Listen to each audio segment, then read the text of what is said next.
Okay, I'll start my introductory comments and that'll use up a little bit of time as we're allowing more people to sign in. Welcome, folks. I appreciate everybody's interest and also patience as we get folks in. As I said, we've got a lot of people to get online. Um, and so we'll give some Jewish time credit. Meanwhile, some quick housekeeping. The chat feature is restricted to questions only. It's just too distracting to have side comments and conversations going on. We will get to as many questions as we can after her presentation. So don't don't panic. If we aren't getting your question, you may find that your question gets answered as he speaks. So let's see. We've got, well, we're getting to a quorum, so to speak. I definitely want to thank Congregation B'nai Shalom with helping us to co-sponsor this event. Much appreciated. And I know the reason we get so many people signing up is that we really appreciate Herb Keinon's remarks. We're very glad to welcome him back, especially since he's gotten up at a very early hour in Israel to speak with us. He assures me it's not that bad. We did have the pleasure of hosting Herb in person earlier this year, which was just wonderful. But we felt it was important to see if we could get him back in. It seems that, so much has been happening in the last several months and even in the last, few weeks and days. Um, and yet, in some ways, the war between Israel and Hamas just drags on and on. We hope that Herb can shed some light on the zeitgeist within Israel. Just as a reminder of his bio, Herb Keinon's a senior contributing editor and analyst at the Jerusalem Post, writes extensively on diplomacy, politics, and Israeli society. He's been at the paper for over 35 years now, I guess, 20 of those years as diplomatic correspondence. And he continues to lecture widely in Israel and around the world. He's originally from Denver, has a bachelor's from University of Colorado Boulder and MA in journalism from University of Illinois Champaign-Urbana.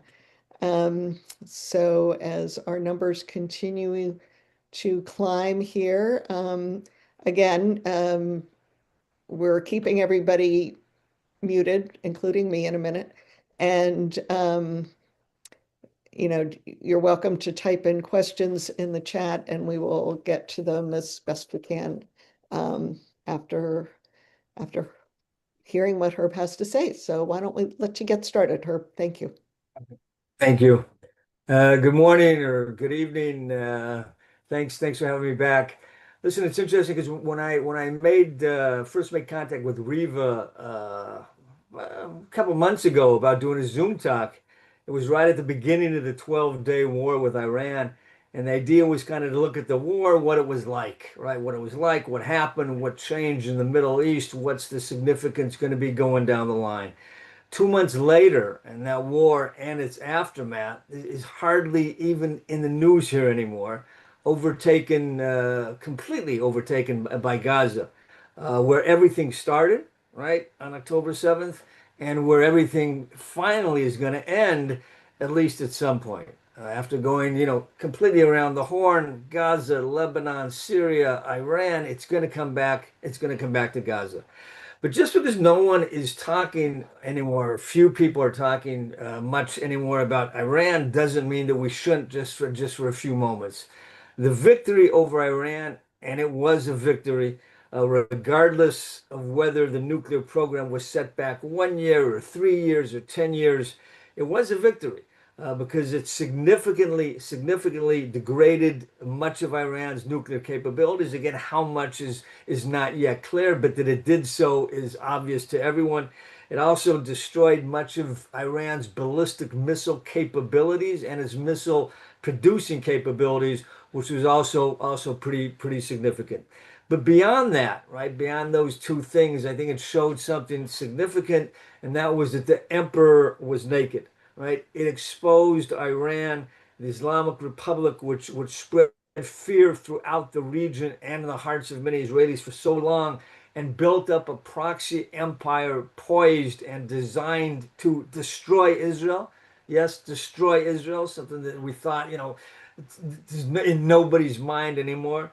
Um, it exposed Iran as a paper tiger to a large degree. Yes, it was able to fire off ballistic missiles to Israel. It was able to kill about, I think it was 28 or 29 civilians. It was able to cause widespread damage. Uh, it was able to disrupt life to a tremendous degree, but it was no match for Israel's military. It was no match militarily. It was no match technologically for Israel. Israel's superiority in this matter was clear, and I think that's highly significant going down the road. Nowhere was the superiority more apparent than in Israel's complete sovereignty over much of Iran's airspace, over the Iranian skies, flying in and out of Iran as if Israel was flying in and out of southern Lebanon. The defeat of Iran, together with the defeat of its proxies, Hamas, which is being defeated, Hezbollah in Syria, creates a new Middle East that is now in the process of being formed. And it will take some time for us to see clearly after all the dust settles where it goes, but it's undoubtedly a new, very different Middle East. And it's a new Middle East that, and again, this is kind of tough to hear when you look at all the news and everything seems so bad and gloomy and there's so much doom, but it's a new Middle East that puts Israel in the best strategic situation it's been in decades, right? If not ever. Right now, that's the situation now. Now, this could change, obviously, but this is the case right now. We've never been in a stronger position regionally than we are now. None of our enemies, right, either alone or together, is in a position right now where they're able to destroy us, right? And that's a huge thing. October 7th happened because of the sense that among the proxies that Iran did develop, uh, that they could destroy Israel, that all the proxies acting as one or together could overwhelm the Jewish state. Hamas from Gaza, Hezbollah from Lebanon, the Iranian backed militias in Syria, the Houthis from Yemen, the terrorists in the West Bank.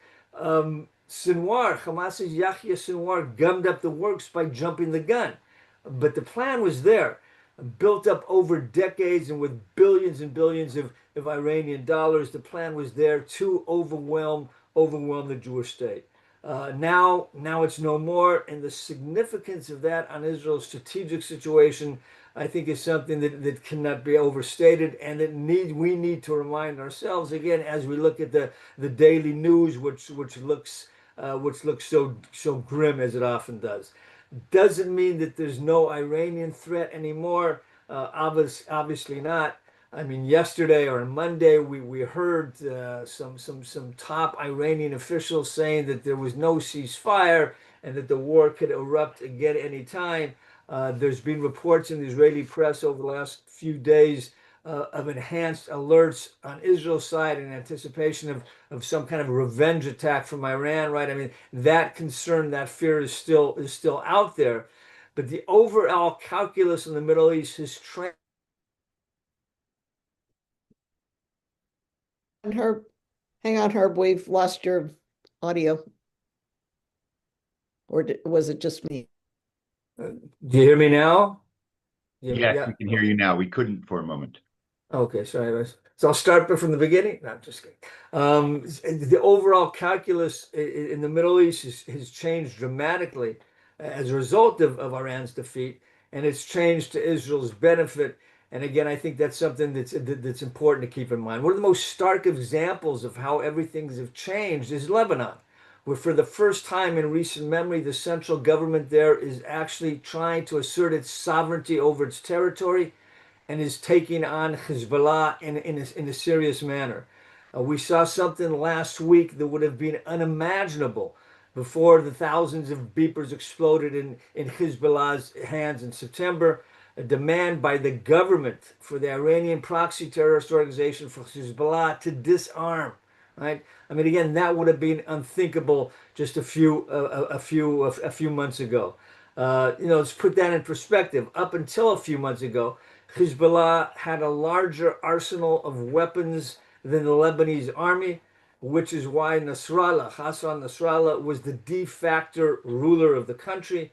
Now Nasrallah is no more. Many of his henchmen have also been killed. Hezbollah has been decapitated, and the missile arsenal, once believed to be at about 130 to 150,000 missiles, has been degraded to by some 80%, according to most reports.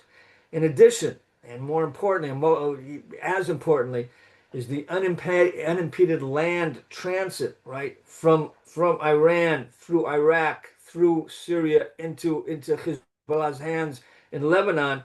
That land transit is also no more, right? That doesn't exist anymore. That route doesn't exist anymore. In other words, Hezbollah's wings have been severely clipped, something that's good for Israel, but it's also extremely good for Lebanon. The government's move last week to disarm is also coming as a result of demands from the U.S. and from the Saudis, right? That if you want our aid to recover, which Lebanon obviously needs desperately, you're going to have to take action to disarm Hezbollah. That's largely what's behind what we've seen over the last couple of weeks, right? Iran used to call the shots in Lebanon through Hezbollah. It doesn't do so anymore. Now that equation has changed, and it's the Saudis and the U.S. who are influencing the government's policies there. That's a drastic realignment of Lebanon's compass. And like I said, it's good for us. It's also good for Lebanon. You look over, Lebanon's neighbor, Syria. The jury there is still out. Will the new president, will Ahmad al-Shara, will Julani continue turning towards the West, or will he kind of resort back to his jihadist roots? We don't know. Nobody knows. The jury on that is still out. What does that mean for Israel? It means for Israel has to be prepared for both scenarios. He has to be prepared for the scenario that he generally does align himself with the West, and like Lebanon prefers the Saudi and the American influence rather than the Iranians and not only the Turks. Have to prepare for that scenario, but we also have to prepare for a darker scenario, and that scenario is that Giuliani's ISIS or Al Qaeda instincts take over. That Israel is prepared for the later scenario, the darker one, was clear in how it acted a few weeks ago in the Druze mountain area during the when you have the massacres of the Druze there. It showed that it was willing to take military action there, by defending the Druze there, and also by taking some kind of symbolically striking at a target in Damascus. The message was clear. As Syria tries to figure out who it is and what it is, Israel has red lines that it insists must not be crossed. What are those red lines? The first is that the jihadists do not deploy anywhere near the border, and that the second message is that no harm comes to the Druze there, whom Israel, because of the responsibility or obligation it feels it has to its own Druze population, feels a real responsibility to protect. It showed last month, and I think it surprised many people, the degree to which it was willing to go in order to protect that population. But even as Syria continues to work out its identity, and I think that's something that's going to take time, one thing is clear. It's no longer an Iranian proxy doing the bidding of Tehran, and that in itself is a huge game changer. Again, we don't know exactly which direction is going, but we know that much is clear, and that's good. Which brings us now to Gaza. Ironically, after being scared for so many years by Hezbollah, by Syria, by Iran, and focusing most of our attention on those threats and believing that Hamas was the least significant threat, Hamas in Gaza is turning out to be, of all these things that we've dealt with over the last 2 years, is turning out to be the hardest nut to crack. Uh, Israel right now with Hamas is at a pivotal point, at a pivotal moment. This war cannot go on forever. The toll is too high in terms of lives lost on both sides, in terms of Israel's damaged image abroad, in terms of erosion of support for the war inside Israel itself, which you all saw was on display on Sunday when you had this day of disruption and a mass demonstration in Tel Aviv. As a result, the government has made clear that it plans to take over, or it says it plans to take over the entire Gaza Strip and is preparing an operation to take over Gaza City and the central refugee camps where it hasn't operated up until now, where about 1 million of Gaza's 2 million people are now live or where they're situated. Now, there's something rather odd about the high profile manner in which we've kind of discussed these plans. The cabinet approval, which was reported on widely, and then something that I haven't seen for many years, real discussions on how the IDF is planning the operation. They're holding this meeting, they're holding that meeting. A lot of talk about this operation, every move being telegraphed very loudly, which makes you kind of wonder what's going on, because when Israel wants to do things quietly, it does, right? Such as the Beeper operation in Lebanon, such as even the strike in Iran on June 13th. One of the amazing things about that strike was the degree to which how so many people were aware of what was going on, but nothing leaked out. And here you have the complete opposite, right? So if things like this are being done in such a high profile, such a public manner, they're not being done quietly, then you have to ask what's going on, right? What's going on? Obviously, this isn't an accident. Something's happening. I think there are two things involved here. The first is using this as a threat to build up leverage on Hamas, to make them more flexible in the negotiations, so that if they're more flexible, they figure they can fend off an immediate attack. The thinking here is that the one thing that will move Hamas now is the specter of losing territory, of having Israel reoccupy Gaza. And this now, actually, we saw last night, this may be working to a certain extent, because after a couple of weeks of a block in the negotiations, we're hearing reports now from Egypt that Hamas has accepted the terms of the Witkoff agreement, and that things could actually move forward. There was a report last night that this is what happened, that we're talking again about a partial hostage exchange, 10 hostages, 10 live hostages. In the beginning, 18 dead hostages. There are 50 altogether, 20 live hostages and 30 dead hostages. So things are moving again, and I don't think it's coincidental that things are moving. Yisrael Katz, the defense minister, attributed the movement that Hamas has shown now to Israel's threat of taking over the Strip. And again, I think that explains why it was done so loudly and so publicly, which kind of made you raise your eyebrows, because if you're going to take action, take action. Don't just talk about it incessantly. The second thing I think Israel is doing with this, however, is actually it is planning to take this action, this drastic action, if the leverage doesn't work, right? If Hamas doesn't show flexibility, if things remain stuck, then I think Israel will actually implement these plans. Israel cannot live for much longer with this in between situation, right? This type of attrition, it can't go on. It can't go on forever. Hamas has said, that they want to see the conclusion of the war. Last week, Netanyahu outlined as clearly as he has in recent weeks Israel's principles for ending the war, what it means. How will Israel end the war? Under what conditions will Israel end the war? The first is that Hamas is disarmed, right? The second is that all hostages, the living and the dead, are to be returned to Israel. The third is that the Gaza Strip is to be demilitarized, right? Not only must Hamas be disarmed, but it has to be ensured the weapons will neither be produced inside Gaza itself or smuggled into the Strip.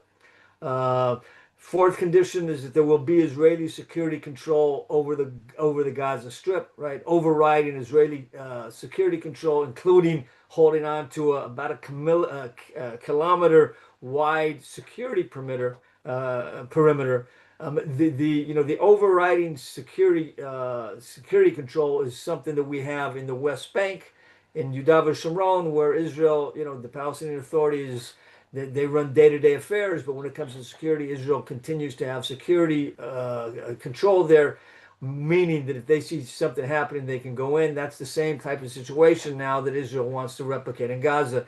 And remember, this is a lot different than what happened beforehand. Up until October 7th, or after Israel withdrew from Gaza 20 years ago, Israel kind of threw the keys to Hamas and said, "You do with it what you want. We will not be involved inside your territory." That situation is going to be over.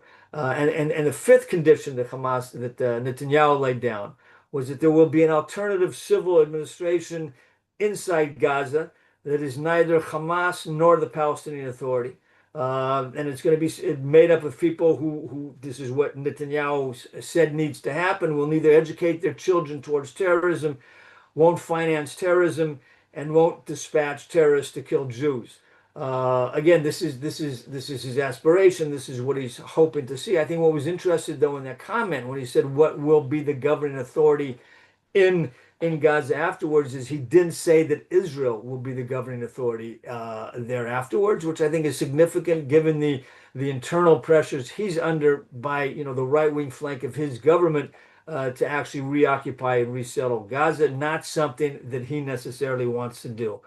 Um, some say, that it's a pipe dream that Hamas is going to agree to any of this, which is another reason I believe why the plans for taking over Gaza have become so public. Because I think Israel is signaling to Hamas that if you don't agree to these conditions, then we always have another option, and that's the option of actually going in and taking it over. Um, just a couple of concluding remarks before I'll open it up for questions. Israel, as you know much better than I do, because you're exposed to what's going on in the news there day after day, is taking a public relations and a diplomatic beating, right? The pictures, whether they're manipulated or not manipulated or not, they are horrific and they're having a horrible impact. Um, Diplomatically, you're seeing, the wave of countries who just a couple of weeks ago said that they're going to recognize a Palestinian state in September at the UN. This too is a reason I think why Netanyahu wants to put an end to the war now quickly, to end it, because once it ends, so too will the charges of starvation, the charges of genocide. The more the war continues, the worse Israel's situation in the West becomes, right? The more these images saturate the West, and the more our reputation is damaged. End the war, this line of thought goes, and that hemorrhaging stops.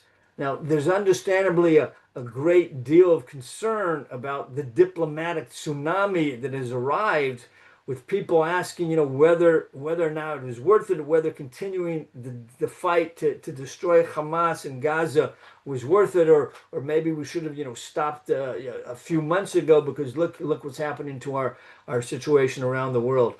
I read something on Friday that I think sums up the thinking of many people in Israel about this. Sums it up in a kind of an pithy manner. It said it's better to have a diplomatic tsunami than another Al-Aqsa flood, right? And what's an Al-Aqsa flood? Al-Aqsa flood was the name that Sinwar gave to October 7th.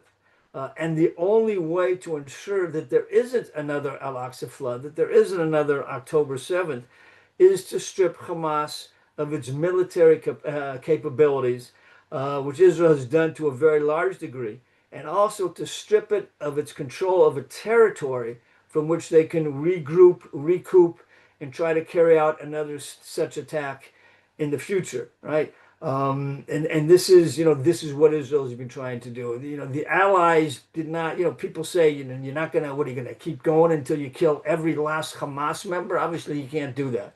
The Allies didn't kill every every Nazi or try to kill every Nazi, but they did remove Nazi control from a territory, from Germany, and that made a world of difference. That made the whole difference. And I think that's what Israel's trying to do here now with this final push, this final military push, or this final warning to Hamas that if you don't do this, we're going to go in and take over the territory.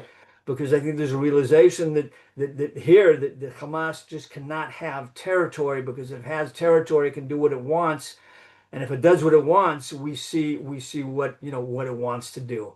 So I think that's an overall situation where we stand right now. Let me open it up now for questions on that, or anything else. Okay, I've asked people to either type in their questions to the chat and we'll go through them, or type your name into the chat, um, or you can use the raise hand thing. We'll try to screen everybody. Um, uh, but right now, as of this moment, you can't unmute yourselves because I didn't want everybody talking at once. So I'll get launched with a question. Um, the I have a couple that I'll intersperse with others. Um, Israel recently attacked Yemen, and that was one of the, actors that you didn't mention initially in your rundown of everybody's. Can you comment about what they think is going on in Yemen? Look, I mean, the Houthis are, they're obviously a problem, but they're not the main problem right now. So I think that when Israel gets done dealing with this other fronts, that they'll try to figure out a better way, or how better we can deal with the Houthis. Also, I think that if you solve the situation in Gaza, or if you stop the fighting in Gaza, then the missile attacks from the Houthis are at least are going to subside. Um, but you're right. I mean, we do see, periodically from time to time, we see Israel take action in Yemen. We saw it the other day when they attacked. I think it was the electrical grid in Sana'a, in the capital. Um, those actions have showed that we're able to reach Yemen. They haven't stopped the Houthis from firing off the missiles, right? They continue to fire off the missiles, and they did so after we did that as well. So again, it's a problem. It's a nuisance. It's something that Israel, I think, feels to a certain degree will kind of go away once Gaza goes away. But there needs to be some kind of plan on how to deal with it. It's complicated. I mean, for Israel, I mean, you say if Israel was able to act in Iran, it was able to act in Lebanon with such efficiency, why can't it do so against the Houthis in Yemen? It can't, because we haven't been planning for this. We don't have the intelligence in Yemen on the Houthis that we did in Iran, that we've been planning for and focusing on for 30 years. Or in Lebanon, where the same is true. We don't have those capabilities yet inside Yemen. I think it'll take time to build them up, but I think that eventually, if they continue to fire at us after Gaza is the war there is over, I think then you'll see that will become the primary focus, and you'll see some more aggressive action there. All right. I have a question in from Simon Cohen, to please provide some discussion or your thoughts on efforts to resettle Gazans in Africa or elsewhere. Look, again, this is an idea that the Trump first put out there. It's an idea that Israel is kind of working quietly on enabling people who want to leave to be able to leave. And there's all kinds of different reports that there's certain countries who are willing to take them in: South Sudan, Somaliland. Um, but the reports are sketchy, right? There was a report last week that South Sudan was willing to take people in, and obviously they're not taking them in out of the goodness of their heart. They'll take them in because they're going to get certain things from Israel and from the U.S. But once those reports came out, the South Sudanese quickly shot them down. I think there are efforts, there are attempts to find some African countries to take in Palestinians from Gaza. I think it's all being done extremely quietly because, again, what we saw with South Sudan, that the minute this comes out, the minute this, there's any reporting on this, it will have a tendency to force those countries to kind of back off and say that they're not involved. Um, I think though, once please God the war ends, I think that there'll be more pressure on not only African countries but also other countries around the world to take in those Gazans who wanna leave because the situation there is extremely difficult. It's going to be extremely difficult for many years. I mean, the rebuilding process there is going to take a lot of time, and I think it's going to be difficult for people to justify saying no. We can take in refugees from war-torn countries from every other country in the world, but we can't take them in from Gaza, right? Gaza, they have to stay there. I think that's going to be more difficult to justify. But as far as any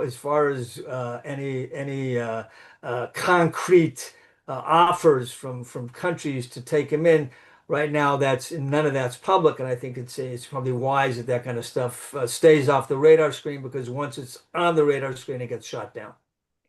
So kind of a follow-up. I mean, in the efforts that Qatar and Egypt have been making in some of the, brokering deals potentially or providing some, um, do you see any of the neighboring, Arab countries like Egypt to take in, allow some Gazans to leave and get out of their war-torn area? The only way that I would imagine that Egypt would allow Gazans to leave is if they would get a tremendous amount of financial or military aid from the U.S. because they're not going to do it on their own free will, right? They don't want the Gazans in Egypt. Egypt plays a rather duplicitous role in this whole thing, right? I mean, because on the one hand, we need them, and they're a moderator here, they're a broker here, but Egypt also, it's not a bad situation for Egypt that Israel is tied up in Gaza all the time, right? That's not something that is against their interest necessarily. They like to see Israel tied up. They like to see Israel, having to go through these types of battles. So I don't think they're going to go over their way to kind of help us solve this problem, or they're going to go out of their way to allow Palestinian Gazans inside Egypt, um, unless they're kind of forced to or going to get some kind of offer that they can't refuse from the U.S. They don't, they're also, Sisi is very worried about the Muslim Brotherhood. Hamas is the Muslim Brotherhood. If he brings in hundreds of thousands of Gazans, he's going to be importing as well a large number of Muslim Brotherhood folks who's something that he doesn't want to see happen in his country, which he sees as a national security threat. So I wouldn't place a lot of my chips in Egypt's basket. I think if it happens, it's going to happen further afield. It's not going to happen from the Arab countries because there too, I think they're going to say that doing this is some kind of betrayal of the Palestinian cause, and they don't want to be seen on their street in any way as betraying the Palestinian cause. Okay, I'm going to let folks know, evidently there's maybe people aren't being able to get into the general main chat. You can always send a message, a private chat to me and I will relay the questions. Um, so where do you see, another question's come in, where do you see the future Abraham Accords going with, say, the Saudis? Look, I think that I mean, look, like I said in the beginning, I mean, the whole architecture in the Middle East is changing, and I think it's changing in the right direction. The fact that Israel, took Iran down a number of pegs is good for us. It's obviously very, very good for the Saudis as well. And I think on paper it makes sense to say, okay, now you have this opportunity. You've got Iran out of the picture, and you could extend the normalization, and Saudi's going to jump on the bandwagon. I think that if the Saudi rulers did not have to worry about their own public opinion, they might do so, right? Because I think they understand that this would be some normalization with Israel would be good for them as well as be good for us. But we can't ignore the public opinion now in the Arab world, which is poisonous against Israel to a large degree, thanks to Qatar's Al Jazeera, which has poisoned public opinion against us. So, the Saudis have said quite clearly that there's not going to be any normalization with Israel as long as there's not a clear path to a Palestinian state.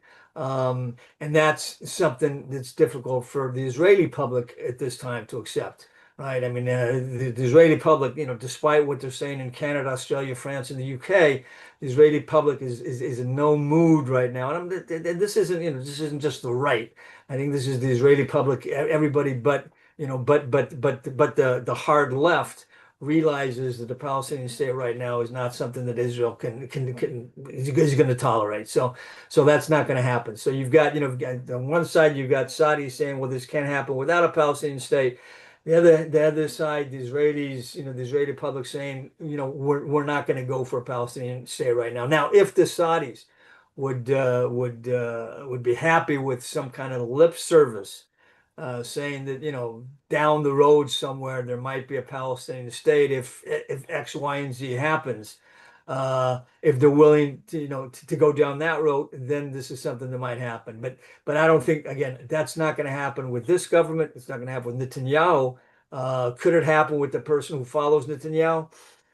Depends, right? I mean, Naftali Bennett, who right now is leading the polls, he's also not a big advocate or a big fan of a Palestinian state. Again, like I said, most people here are not. So a lot depends on that.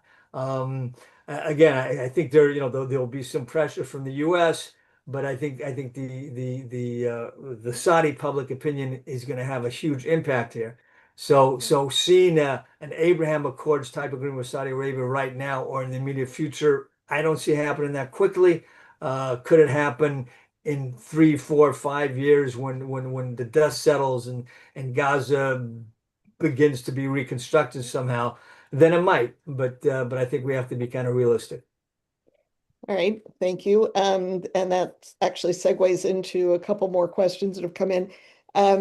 You mentioned the difficulty of the rebuilding in Gaza, but presuming the war ends and most of Netanyahu's or as many of his demands get met, how do you see the Israeli society, the Israelis writ large, responding to providing aid again to Gaza in terms of either financial or industrial type of aid in rebuilding? Look, I think Israel's going to look abroad, hoping that other international actors step up. It's going to be difficult to sell to the Israeli public, spending Israeli tax money on rebuilding Gaza. I don't think that's going to happen. I think you're going to see, and you're already seeing, there will be budget lines saying that we have to provide, X, Y, and Z amount of humanitarian aid. But I think there'll be an expectation here that once the war does stop, then the Arab world, the international community is gonna be the one who's gonna have to step up here because again, the Israeli public is they'll wonder what the hell did we just do? We just went in. We had to go into Gaza because of what they did to us on October 7th, and now we're going to build it up. I don't see that happening. Also, I'm not sure Israel has the means to do that. I think it's going to have to be a huge international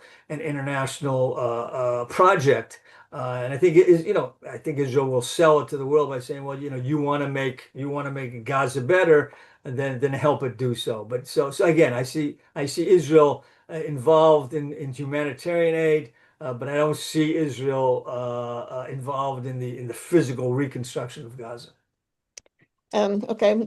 Question: in any new Gazan government, presuming the dominoes fall correctly, can Israel demand that the Gazan charter recognize the right of Israel to exist as opposed to what Hamas and Hezbollah have? Do you think that would fly? Would it make a difference? Look, again, I mean, it's not the Gazan charter that says Israel is not right to exist. It's Hamas's charter that says Israel is not right to exist. Right. So if you remove Hamas from Gaza and you have a different, a different authority there, then that could change things. I mean, ostensibly we have that with the Palestinian Authority, that they've recognized our right to exist. There's debate about whether or not they've really done that or not. Um, Again, I think it's symbolically it's going to be nice, but I think you have to bear in mind that the trauma that Israel has gone through from October 7th, and even long before that, from the Second Intifada. That words are no longer enough. That what we have to see is deeds, right? We have to see actions that represent the idea that Israel has a right to exist. And what are those deeds? And this is one of the reasons I think that Netanyahu is so adamantly opposed to the Palestinian Authority moving back into Gaza and taking over Gaza. Because from his perspective, what we've seen in the Palestinian authorities, we've seen some nice words, but we haven't seen the actions to match those words, right? It's nice to say that Israel, has a right to exist, which I'm not even sure they've said completely 100%. But it's nice to say. Let's say they did say that. It's nice to say that. But then when you read the textbooks and you see that they're educating the next generations to the exact opposite extreme, then that says something. So can you really trust those words? I think at this point Israel wants to see more and more actions than words, and I think that's why, again, when realistically, you look at the future of this region or the future of the Israeli-Palestinian conflict, I think we all have to be realistic and say, okay, is it possible for us to live together in peace in this region? I think yes, it's possible. Is it going to happen tomorrow? Is it going to happen in my lifetime? Probably not. It's a generational thing. Attitudes are going to have to change. Textbooks are going to have to change. It could change, right? It could change, but I don't think we're going to see the model that we saw after World War II be applied here. And I think, again, it's, if Hamas changes its charter about want to destroy Israel, they can't do that because that's its reason to exist to a large degree. So you have to change the whole mindset. You have to change the whole ideology, and that's something that will take some generations. I have a fairly specific question, a couple more that have also come in. So thank you, people, for providing some questions. Um, how will this person wants to know, how will industry get into Gaza? And did Gaza destroy the rose farms? Gaza destroyed all the farms. I mean, this was like, I mean, we just marked 20 years to the disengagement from Gaza, which happened, in August in 2005.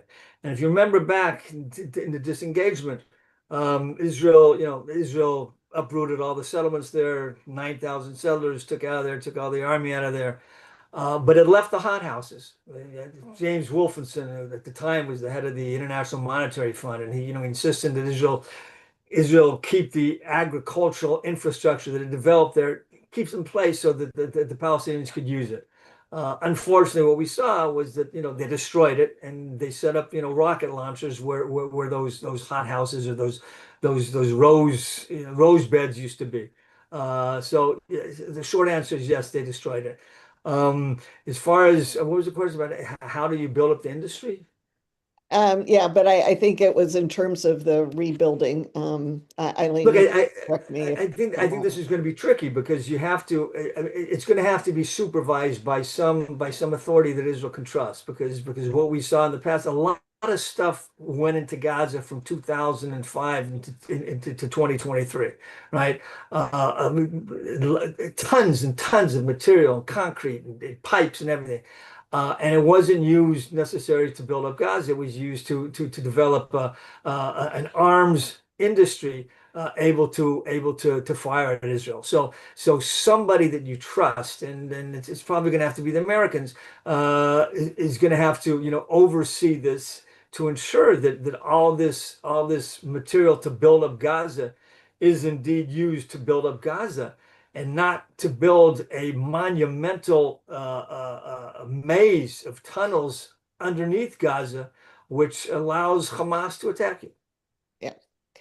Um, There was one question that came in about some news reports of not only soldiers, Israeli soldiers, not re-enlisting or not showing up when they were number was called, but also an increased report of number of suicides. Can you speak to that situation? Right. Look, I think it's obvious that after 2 years of war, it's taken its toll, and the initial enthusiasm that you had from people to to join up their reserve units has faded a while. It's faded as time has gone on. I mean, it's difficult. It's difficult. I've got a son right now in the north. He's got a little baby at home. This is his fourth round of duty since October 7th. I've got two other sons and a son-in-law who are supposed to go in Rosh Hashanah, around Rosh Hashanah. I got one in Lebanon, I got two going to Syria, and I got one going to Gaza. Oh man. Um, it takes a toll. It takes a toll on the families. It takes a toll on everybody. So yeah, so it's obvious that there's gonna be less motivation. Not necessarily because you don't believe in the cause, but because it's taking a real toll on your family. It's taking a real toll on your family life. It's taking a real toll on your kids. So are there those who don't go, who aren't going in because they don't believe in it? Yes, although I think that's marginal. But I think most of the people who are not showing up are not doing it on ideological reasons. They're just doing it because they can't do it, because the families are being destroyed, because they're losing their livelihood. Um, that being said, right, you still have, 60, 70% show up rate, which is pretty incredible considering that this thing has been going on for so long. I mean, again, this is the longest war that we've ever faced. Israel was always, one of its security doctrines is you fight short wars because the home front, can't tolerate this or can't deal with this for a long period of time. We've shown that we've done this for a long period of time, and the home front is, to the most part, it is, it is dealing with it not bad. As far as the suicides, yeah, there's been an increased rate of suicides. I think it's obvious that a lot of that, or some of that, has to be attributed to what the guys have seen and what they've gone through. It's difficult, but again, I won't overstate that as well. I mean, there's always suicides in the army. I think it's up a bit. I'm not sure it's up that dramatically. When you consider everything that people saw and what they're going through now, it's obvious that I think you're going to see a kind of an uptick in that. That being said, I know that the army is expending a great deal of effort and a great deal of money to deal with post trauma in a way that they've never have in the past. I mean, there's a great sensitivity to it. There's a great deal of resources being used in order to treat people at the very beginning of it.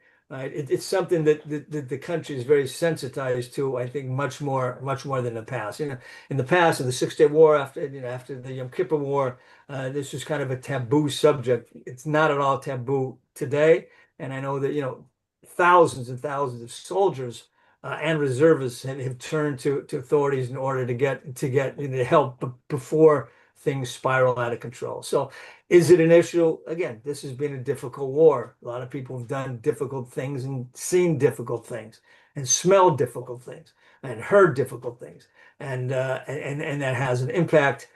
Is the country dealing with it? I think it's dealing with it more than it has in the past. So along those lines, what's the current status and discussion or future expectations of the Haredi, the ultra-Orthodox, joining the IDF or being forced to? Right. And obviously this is a huge issue. Um, one of the problems, again, my kids are talking about 300 days in reserve since October 7th. One of the reasons for this is there's a severe manpower shortage in the Army right now. The Army, up until 2023, it thought it could be a small, smart, high-tech Army. We realize now that it can't. You just need a lot of boots on the ground everywhere, right? You need troops along the border now with Gaza. You need troops around the border with Lebanon. You need troops on the border with Syria and inside Syria. And also the Jordan Valley, that border is a hot border as well, where there's been attempts at infiltration. You need soldiers, and we don't have them. We don't have them. And that is, that's kind of led to this push to get the ultra Orthodox, the Haredim, into the army. In the past, it was kind of an ideological thing that they should serve because it's not right that they don't serve because they're not, there's no equal sharing of the burden. Now it's much more they need to serve because we don't have enough people out there doing the job, right? Too few people are carrying the stretcher. So it's a huge issue.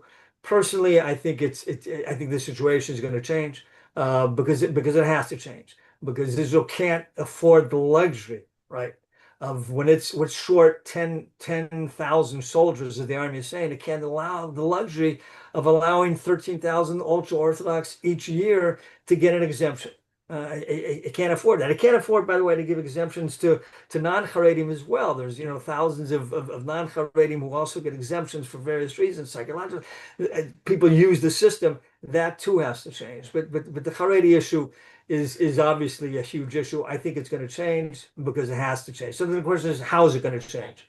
I mean, it's not going to change because the Haredi leadership is going to wake up one day, unfortunately, and say, okay, we realize that we're a part of this house and we have to defend this house. That's not going to happen. I think it's going to change because I think that eventually there's going to be sanctions on Haredim for not serving, economic sanctions, which are going to force them to serve. We saw this in 2002. 2002, Bibi Netanyahu was the finance minister. And he realized that you had a situation where the Haredim were not working, right? They were not represented in the workforce in any significant manner, and that needed to change if you want to get the country's economy, right, moving, because you had to get a bigger tax base.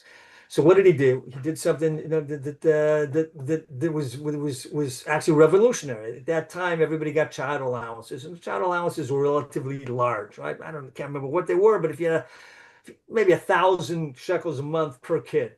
Right? If you have 7, 8, 9 kids, that's a big chunk of money, and people were living off of that. So what did Netanyahu do?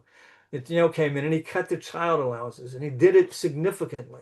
And he did it at a time when the Haredim were not in the government, right? Because he was able to do it because the Haredim were not in the government. What did this do? This forced the Haredim to go into the workforce, right? It forced Haredi women. Haredi women were the vanguard. They started to work. Now Haredi women work at the same level as non-Haredi women. They were followed to a certain degree by Haredi men as well. What am I trying to say? That economic sanctions change things, right? And I think you're going to have to see the same type of situation here. But then you ask yourself, well, how can you do that with the Haredim in the government? Right? And the Haredim right now are in the government. They hold the balance of power in the government. If they leave the government falls.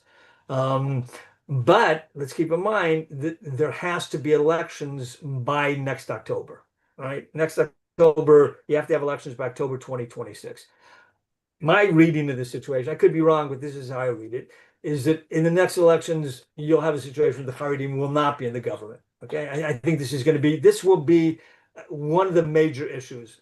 This and a Palestinian state, I think even this more than a Palestinian state. I think people will vote on who is willing to not sit with the Haredim in order that you can get the Haredim in the army. And I think it's realistic to think that you could have a government formed without the Haredi parties in the army. If that's, I'm not in the army, without the Haredi parties in the government.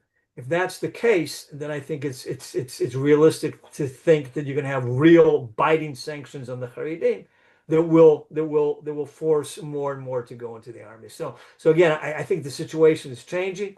I think it's going to be changing because of the of financial sanctions rather than any ideological shift on the part of the Haredim, but it is changing. Look, I mean, just my own community, right? The national religious community.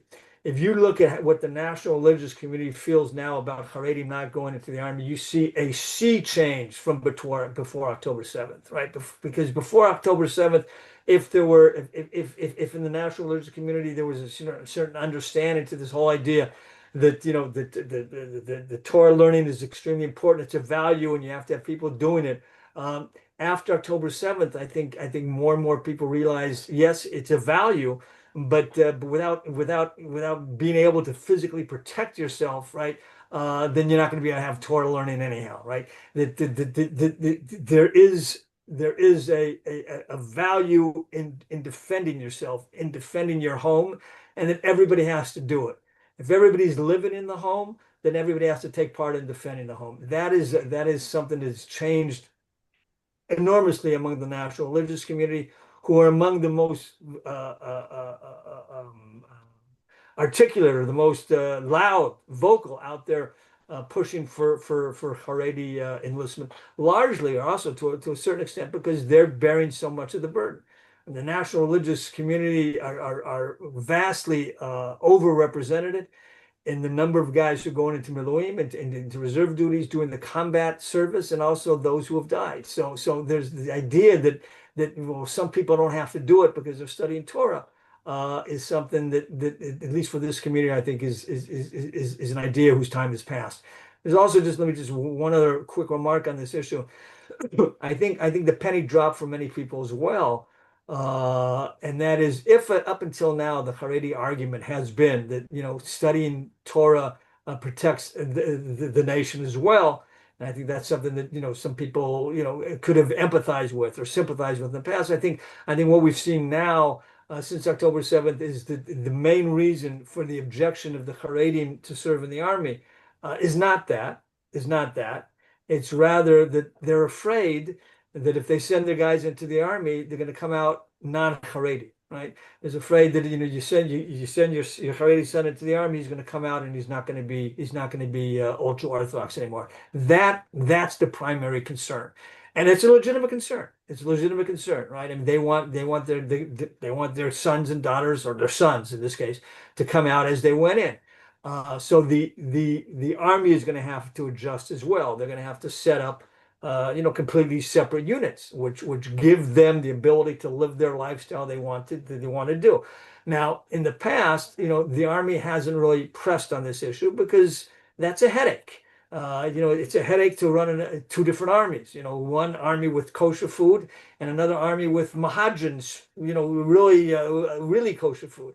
Or to have one army where you have male and female soldiers intermixed completely, and another where you're going to only have to have male soldiers, and you're not going to be able to have a female officer around them, right? That's an inconvenience. It's difficult. But if you want to get the Haredim eventually to go into the army, you're going to have to set up these units. One unit like this has been set up. It's called a Hashmonaim. It was set up in December. They just went through their first all their training, and they're now serving in the regular army. They're serving in different units, separate units. This is the model, and the hope from the army is that this model will be successful in the sense that the Haredi street will see that you can send your son into the army, and inside the army he can still remain Haredi, and he's going to come out Haredi. If they see that this works, that this actually it works, right? That this can be the situation, then I think the feeling is that there will be a more support from the ground in the Haredi community to go into the army, not from the leadership, right?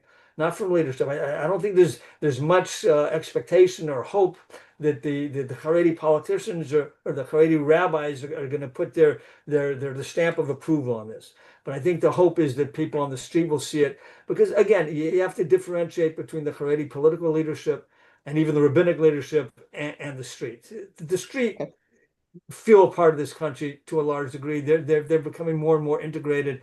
I think there's a level of discomfort among many Haredim, average Haredim that you meet on the street, to this situation, the inequality of this situation, the basic inequality of the situation, and they would like to change it, but they're in a society for which this is completely forbidden. If you send your kid into the army, that you're hurting the prospects of educational prospects for his brothers and sisters. You're hurting his pride. This isn't just anecdotal. This is real. That if you go in the army, you're going to hurt their shidduchim chances, the chances of getting married. So these are all things that have to change. And I think it's going to come from the ground up rather than from the leadership down. And I think a big impetus for this change is going to be sanctions, real sanctions that are going to bite. And also, if these separate units actually succeed in as much as the guys go in Haredi and they come out Haredi. Okay. Long answer. Sorry about that. That's all right. That's all right. It's a version of the society, part of the society that, American Jews don't always have a full understanding or appreciation for. And then speaking of sort of the American Jewry, um, there's a question that is in some ways a perennial question, but it seems to be more acute right now of Hamas and the question is Hamas, and I'll read it directly. Hamas and the left media have successfully exaggerated the concept of genocide and starvation in Gaza to the extent that many average Americans have been uh, fooled by things like the doctored photo that was, in the New York Times. And given, the Qatari influence with Al Jazeera and then uproar with Al Jazeera, journalists being killed, um, any thoughts on what we could do more effectively to counteract this, to prevent it? Um, Look, Israel, I mean, Israel has done extremely well militarily. It's failed in its public diplomacy during this whole process. It's behind the ball in so many different aspects of the public diplomacy. One thing it has to do, which it hasn't done, is it has to respond in time. It has to respond immediately. If you have reports of Israeli soldiers killing dozens of people at a food distribution site, right, the IDF can't just come out and say, well, we're checking into it, because that allows 2 or 3 days for the story to set in people's mind. And then you come back and you say, well, this is what happened, or it wasn't the IDF, or there was shots fired in there, or it was Hamas, or whatever. But it's not done in real time. No, no, nobody hears that. Nobody listens to that anymore. It's gone. The apparatus here is just the public diplomacy apparatus isn't working. It's behind the time for a reason that's beyond my comprehension. You don't even have a one administrator. You used to have a guy who was the head of the public diplomacy directorate. That hasn't been filled for a year and a half. I don't know, maybe because of political differences, but I think that we're seeing the results, and the results are very damning. Our situation in the world has never looked as bleak. And again, I think we have to have realistic expectations about what you can do. Some people say, well, if you just get better spokesmen who speak more fluent English, or can speak in the in terms that the world opinion understands, then you're going to be able to change everything.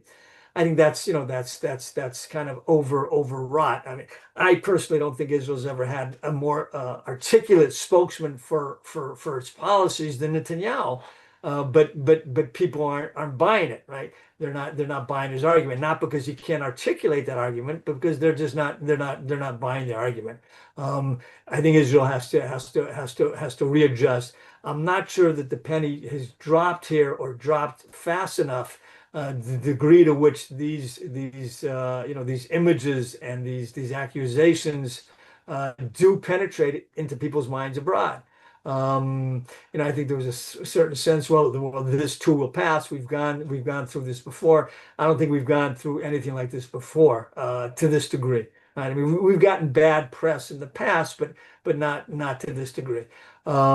Which is also, I think this is one of the reasons, like I said during my comments, this is one of the reasons that Bibi, I think for Netanyahu now, he realizes what this has led to, right? I mean, you saw why all of a sudden this France, the UK, Canada, Australia, why are they going to recognize a Palestinian state? Because of the public opinion inside their own countries, right?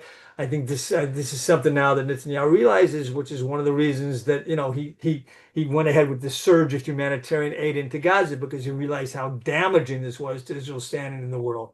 Um, when this thing is over, I think there has to be a whole rethink of how we deal with public diplomacy. We're behind the times as far as digital. Look, I mean, you have a situation where you got 14 million, 16 million Jews, and you got a billion Muslims around the world. Everybody's on TikTok. We're getting overwhelmed on TikTok.